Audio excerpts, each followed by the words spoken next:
Subscribe कीजिए हमारे channel blink explain को और बेल आइकॉन दबाइए हमारी आने वाली वीडियो। इस मूवी की शुरुआत में हम देखते हैं कि हमारी मूवी का कैरेक्टर मैथ्यू अमेरिका से फ्रेंच सीखने के लिए फ्रांस आता है। मूवी का टाइम 1986 दिखाया है, जब फ्रेंच गवर्नमेंट और स्टूडेंट के बीच राइट्स चालू होते हैं। कुछ दिन बाद उन्हीं राइट्स में मैथ्यू की मुलाकात इजाबेल से होती है। इजाबेल मैथ्यू को बोलती है कि मैंने तुम्हें बहुत बार यूनिवर्सिटी में देखा है, तुम अकेले ही घूमते रहते हो, क्या तुम्हारा कोई दोस्त नहीं है? मैथ्यू बोलता है कि मैं अमेरिका से आया हूँ और यहाँ किसी को जानता नहीं। तब इजाबेल मैथ्यू की मुलाकात अपने भाई थियो से करवा देती है। थियो ने भी उन्हीं राइड्स में भाग लिया होता है। थोड़ी देर बात करने के बाद मैथ्यू और थियो में अच्छी बॉन्डिंग हो जाती है, क्योंकि दोनों को भी मूवीज़ बहुत पसंद होते हैं। उसी वक्त वहाँ पर पुलिस आ जाती है और इन सब लोगों को वहाँ से भागना पड़ता है। वहाँ से बाहर जाने के बाद ये तीनों फ्रांस की गलियों में घूमते हैं और बहुत मस्ती करते हैं। में ये तीनों घूम रहे होते हैं, तब मैथ्यू उन दोनों से बोलता है कि मैं बहुत फॉर्चुनेट हूँ, क्योंकि मेरे इतने दो अच्छे दोस्त बन गए हैं। तब इजाबेल मैथ्यू को अपना खाना शेयर करती है। देर बातें करने के बाद मैथ्यू उनसे अलविदा लेता है और अपने रूम पर आ जाता है। रूम पर आने के बाद मैथ्यू अपनी माँ को खत लिखता है और उसमें बताता है कि मेरा दिन बहुत अच्छा गया और मैंने दो अच्छे दोस्त बनाए हैं, और फिर वो सोने चला जाता है। अगले दिन उठने के बाद उसको थियो का कॉल आता है और थियो उसे अपने घर डिनर पे इनवाइट करता है। रात में जब मैथ्यू डिनर करने के लिए थियो के घर जाता है, तो इजाबेल उसकी मुलाकात अपनी माँ से करवा देती है। इजाबेल की माँ को पता नहीं होता कि मैथ्यू डिनर पर आने वाला है, इसलिए वो इजाबेल पे गुस्सा होती है, लेकिन वो एडजस्ट कर लेती है। देर बाद इजाबेल मैथ्यू की मुलाकात उनके फादर से करवा देती है। थियो और इजाबेल के माँ बाप दोनों ही पोएट होते हैं, इसलिए वो ज़्यादातर घर से बाहर ही रहते हैं और घर पर थियो और इजाबेल दोनों अकेले ही रहते हैं। देर बाद वो सब डिनर टेबल पर बैठते हैं। इजाबेल के पिता पोएट्री के बारे में कुछ बता रहे होते हैं, लेकिन मैथ्यू का उन पर थोड़ा भी ध्यान नहीं होता और चिढ़ जाते हैं और मैथ्यू से पूछते हैं कि तुम किस बारे में सोच रहे थे। मैथ्यू उन्हें कुछ नहीं बताता, लेकिन थोड़ी देर पूछने के बाद मैथ्यू उन्हें बोलता है कि ये जो यहाँ लाइटर रखा है उसका शेप बाकी रखी चीज़ों से कितना मिलता है, और ये सब मिलकर एक हारमोनी बनाते हैं, जैसे कि कोई वेलकम सॉन्ग। थियो के पापा मैथ्यू से बहुत इम्प्रेस होते हैं और उसे बोलते हैं कि तुम्हारी उम्र के लड़के भी इतने स्ट्रक्चरल वे में सोचते हैं, और थियो को ताना देते हैं कि तुम सिर्फ पॉलिटिकल व्यू में सोचते हो, तुम्हें सिर्फ बदलाव लाना है। पर थियो और उसके पिताजी में झगड़ा हो जाता है, लेकिन थियो की माँ उसे संभाल लेती है। डिनर होने के बाद हमें पता चलता है कि थियो के माँ बाप एक महीने के लिए बाहर जाने वाले होते हैं, इसलिए वो उनके लिए एक केक बनाते हैं और चले जाते हैं।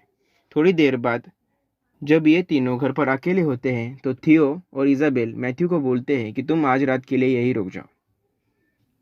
मैथ्यू भी मना नहीं करता और रुक जाता है। रात में जब मैथ्यू टॉयलेट करने के लिए उठता है, तब वो देखता है कि थियो के रूम का दरवाज़ा खुला है। जब वो अंदर जाके देखता है, तो देखता है कि और इजाबेल एक ही बेड पर सोए हैं, उन्होंने कपड़े भी नहीं पहने।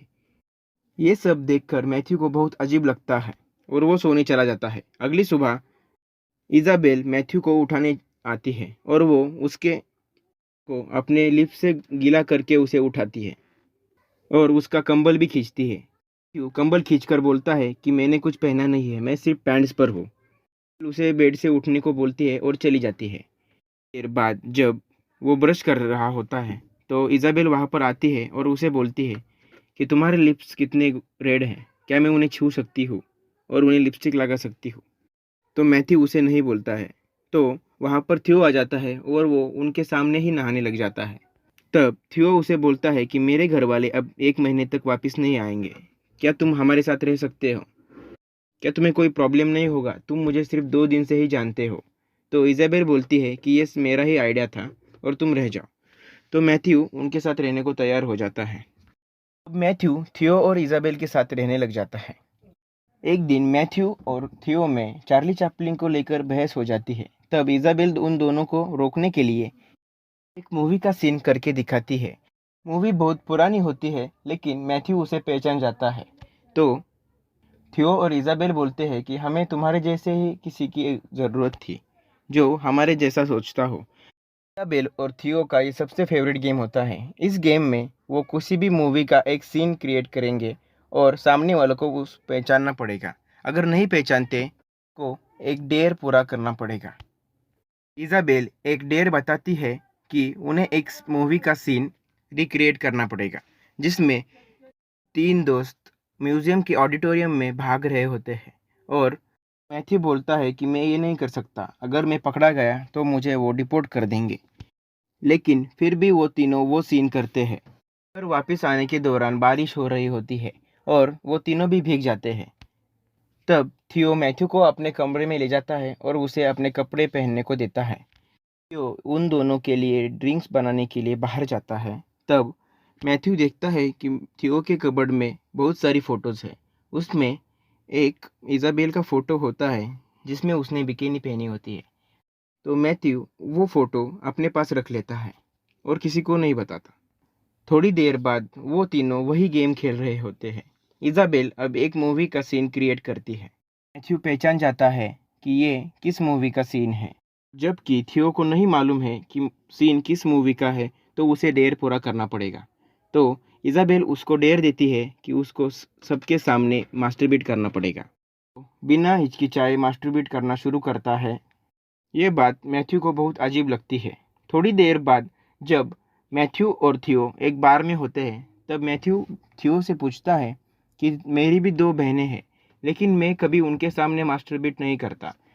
ये तुम्हारे और तुम्हारी बहन के बीच में क्या चल रहा है? तब थियो उसे बताता है कि मैं और इज़ाबेल दोनों ट्विंस हैं। जन्म से पहले हम दोनों एक दूसरे से जुड़े हुए थे और जन्म के बाद हम दोनों को अलग कर दिया है। इसलिए हम दोनों एक दूसरे को अलग अलग नहीं मानते, हम एक ही मानते हैं। इसलिए कोई शर्म नहीं रखते। जब वो घर वापस आते हैं तो वो गेम खेलते हैं। बार थियो एक मूवी का सीन क्रिएट करता है, लेकिन इज़ाबेल और मैथ्यू को वो नहीं आता। इसलिए थियो उनको डेर देता है कि उन दोनों को उसके सामने ही इंटीमेट होना पड़ेगा। इज़ाबेल जल्दी से मान जाती है, लेकिन मैथ्यू मना कर देता है। वो दोनों उसको पकड़ लेते हैं और उसके कपड़े उतारते हैं। जब वो दोनों मैथ्यू के कपड़े उतारते हैं, तो उन दोनों को मैथ्यू के प्राइवेट पार्ट के पास इज़ाबेल का फ़ोटो मिलता है। तब वो उस पर बहुत हंसते हैं। के बाद मैथ्यू और इज़ाबेल इंटीमेट होते हैं, पर थियो ऑमलेट बना रहा होता है। तो यहाँ पर हमें पता चलता है कि इज़ाबेल वर्जिन है। यही थियो और इज़ाबेल एक साथ सोते थे, लेकिन वो कभी इंटीमेट नहीं हुए थे। मैथ्यू इज़ाबेल को बोलता है कि तुम्हारे और तुम्हारे भाई के बारे में तुम्हारे माता पिता को पता चला तो तुम क्या करोगी? तब इज़ाबेल बोलती है कि ऐसा नहीं होगा, अगर ऐसा हुआ तो वो सुसाइड कर लेगी। इज़ाबेल समझती है कि उसे और उसके भाई को सोसाइटी कभी एक्सेप्ट नहीं करेगी और उनके वजह से उनके माता पिता को शर्मिंदगी सहनी पड़ेगी। इसलिए वो सोचती है कि वो सुसाइड कर लेगी। थोड़ी देर बाद मैथ्यू कुछ खाना लेने के लिए किचन में जाता है। तभी थियो आकर इज़ाबेल के पास होता है। मैथ्यू थियो को बोलता है कि वो खुद को भी अब उन दोनों का हिस्सा मानता है। तो थियो उसको क्लियर कर देता है कि थियो और इज़ाबेल के बीच में और कोई नहीं आ सकता। मैथ्यू उनका सिर्फ एक अच्छा दोस्त है, उससे ज़्यादा कुछ नहीं। अब कुछ दिन बाद उनके सारे पैसे ख़त्म हो जाते हैं और उनके पास खाने के लिए भी पैसे नहीं बचते। इज़ाबेल किचन में जाकर कुछ खाना बनाती है, लेकिन वो खाना खाने लायक नहीं होता, इसलिए उसे कोई नहीं खाता। तभी मैथ्यू डस्टबिन में कुछ ढूंढता है और उसे एक केला मिलता है। वो केला वो तीनों शेयर करके खाते हैं। अब कुछ दिनों तक वो बाहर छोटा मोटा काम करते हैं और पैसे कमाते हैं। दिन वो सब नहा रहे होते हैं, तभी थियो मैथ्यू से बोलता है कि अमेरिकन्स वियतनाम में वॉर कर रहे हैं। वो फार्मर्स और बच्चों को मार रहे हैं और उनकी फसल जला रहे हैं। थियो सोचता है कि सारे अमेरिकन्स बुरे हैं। तब मैथ्यू उसे बोलता है कि सारे अमेरिकन्स बुरे नहीं हैं, हमारे प्रेसिडेंट ही हमें वॉर करने के लिए मजबूर कर रहे हैं। वो ज़बरदस्ती बच्चों को वॉर में भेज रहे हैं। अगर कोई नहीं जाता तो उसे जेल में डाल देते हैं और मैं भी इसीलिए वहाँ से भाग आया हूँ यहाँ पढ़ने के लिए। तभी इज़ाबेल इन दोनों के बीच में आकर नहाने लग जाती है। देखिए दोस्तों, अब ये तीनों एक ही टब में नेकेड नहा रहे हैं। अब इज़ाबेल मैथ्यू से बोलती है, तुम हम दोनों से प्यार करते हो, क्या तुम इसे प्रूव कर सकते हो? तब मैथ्यू बोलता है कि मुझे क्या करना पड़ेगा? इज़ाबेल बोलती है कि तुम्हें मुझे अपने प्यूबिक हेयर काटने देने पड़ेंगे और थियो भी उसे बहुत फोर्स करता है। तब मैथ्यू बोलता है कि तुम दोनों अभी भी बच्चे हो, दोनों एक साथ नेकेड सोते हो और नहाते हो, ये सब तुम्हारे लिए गेम है। और मैथ्यू इज़ाबेल से पूछता है कि क्या तुम कभी किसी लड़के के साथ डेट पर गई हो। तब इज़ाबेल बोलती है कि मैं सिर्फ थियो के साथ बाहर गई हूँ। तब मैथ्यू इज़ाबेल को बोलता है कि क्या तुम मेरे साथ डेट पर चलोगी। अब मैथ्यू और इज़ाबेल बाहर डेट पर जाते हैं। वो बाहर जाकर एक मूवी देखते हैं और एक अच्छे से रेस्टोरेंट में खाना भी खाते हैं। वापिस आने के बाद वो देखते हैं कि थियो एक लड़की के साथ घर पर आया है और वो कमरे में इंटीमेट हो रहे हैं। उनकी आवाज़ें सुनकर इज़ाबेल बहुत इरिटेट होती है और जेलस भी होती है। गुस्से में वो मैथ्यू को वहाँ से जाने के लिए बोलती है। अगले दिन मैथ्यू और थियो में बात करते वक्त बहस हो जाती है। मैथ्यू थियो को बोलता है कि तुम सिर्फ बड़ी बड़ी बातें करते हो, जब प्रोटेस्ट करने का टाइम आता है तब तुम वहाँ नहीं होते। अब इज़ाबेल इन दोनों के बीच में आती है और उनको रोकती है। इसके बाद वो दोनों को रूम में ले जाती है। दोस्तों, रूम में एक टेंट होता है। इस टेंट में अक्सर इज़ाबेल और उसका भाई थियो बचपन में खेला करते थे। इज़ाबेल, थियो और मैथ्यू उसी टेंट में सोते हैं। रात में थियो और इज़ाबेल के माँ बाप आते हैं और इन तीनों को एक साथ नेकेड उसी टेंट में देख लेते हैं, लेकिन वो उन्हें कुछ नहीं बोलते क्योंकि माँ बाप उनके लिए एक चेक लिखते हैं और वहाँ से चले जाते हैं। शाम को जब इज़ाबेल उठती है तब वो देखती है कि उनके डैड और मम्मी आई थी और उनके लिए एक चेक लिखकर चले गए हैं। बहुत बुरा लगता है कि उनके मम्मी पापा को उनके बारे में पता चल चुका है।